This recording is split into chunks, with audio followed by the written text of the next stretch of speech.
Tom, good to be with you. Likewise. How are you? Pretty good. I usually see you at basketball games, so this is a treat. I know. You and I usually get together and watch your brother Phil coach. Exactly. Yeah. So I want to thank you for taking the time out of your schedule to do this here at Kean University, because you and I have had conversations in the past about hunger and your work with the food bank here in the county. And just a couple of questions to get going. The root causes of hunger, Tom, someone who's been in food industry all your life, what are the root causes of hunger? Well, I mean, the root cause of hunger is poverty. It's pretty simple. And I think the natural question is, why do we have this much hunger in this country, in the greatest country in the world? Why do we have right now 41 million Americans that struggle to put food on the table, healthy food on the table, not just food on the table? And so that's the next question. And what we found out when my wife, Lori, who made the film, Place the Table, along with her partner, Christy Jacobson, when they were making the film, very quickly we found out that people are hungry in this country not because of famine, not because of war, not because of drought. People are hungry in this country because we don't have the political will to make sure everyone is well nourished.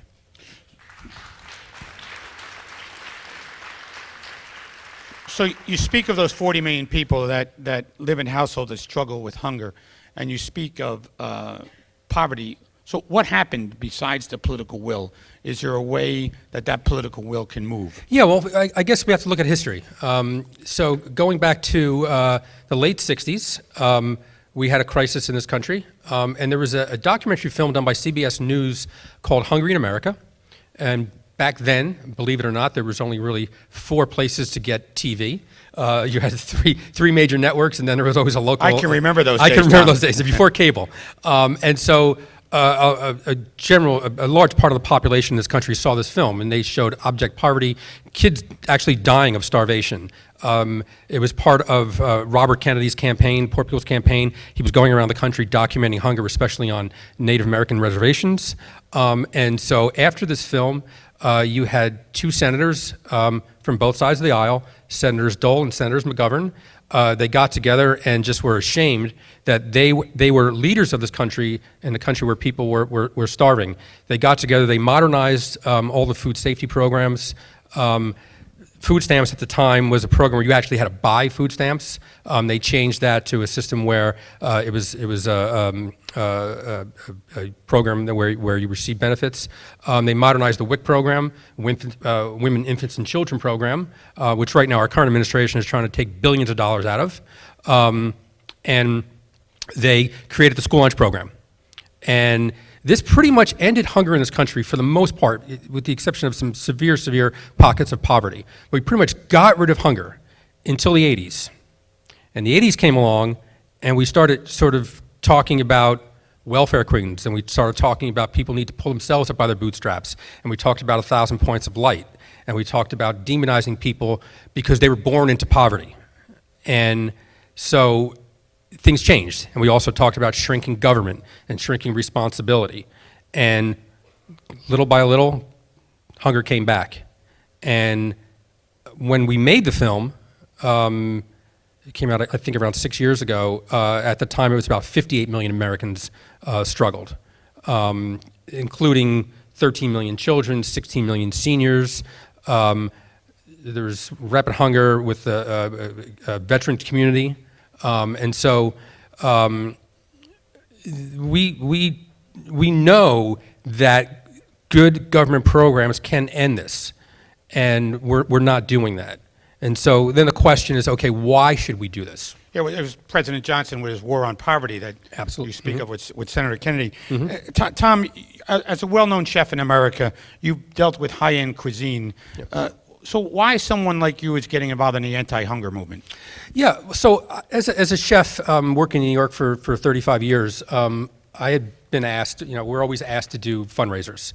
And for a long time, I think as chefs, we feel a natural affinity. Since we're using food, making food, we feel that people shouldn't be hungry. I actually believe that access to food is a right that should be enshrined in our Constitution. I mean, we have a right to carry guns, but we don't have a right to eat. Well, crazy, isn't it? Something wrong with that, right, Tom? Something's wrong with that. So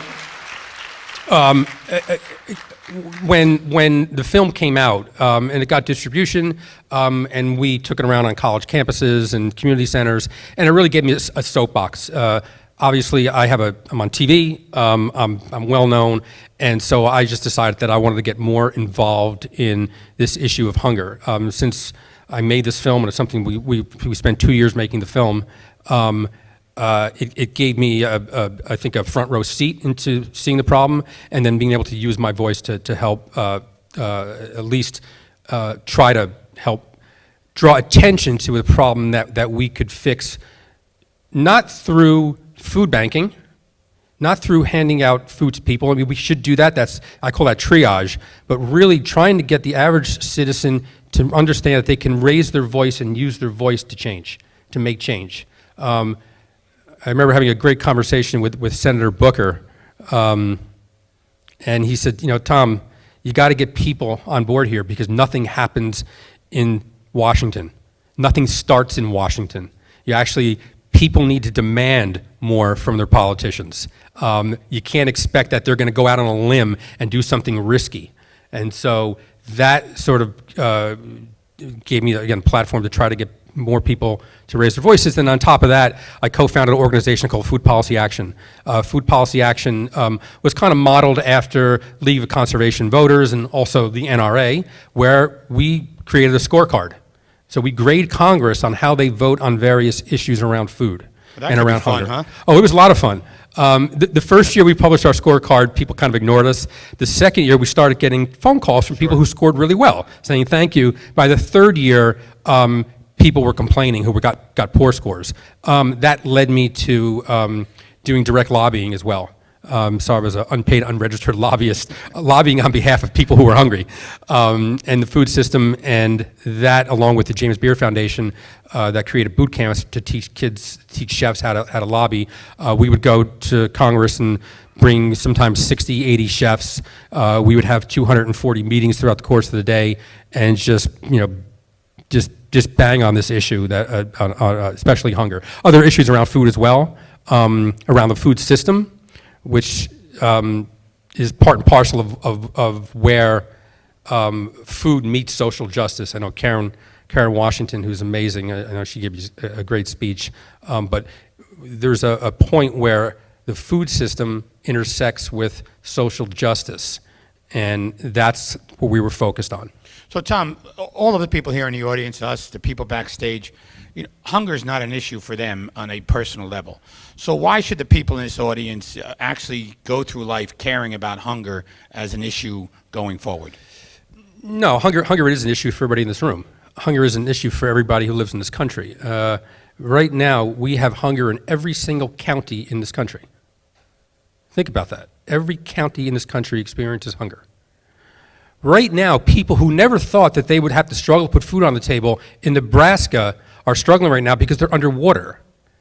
During Hurricane Sandy, food banks were inundated with people looking for food. SNAP went way up in New Jersey because people were out of work for months at a time.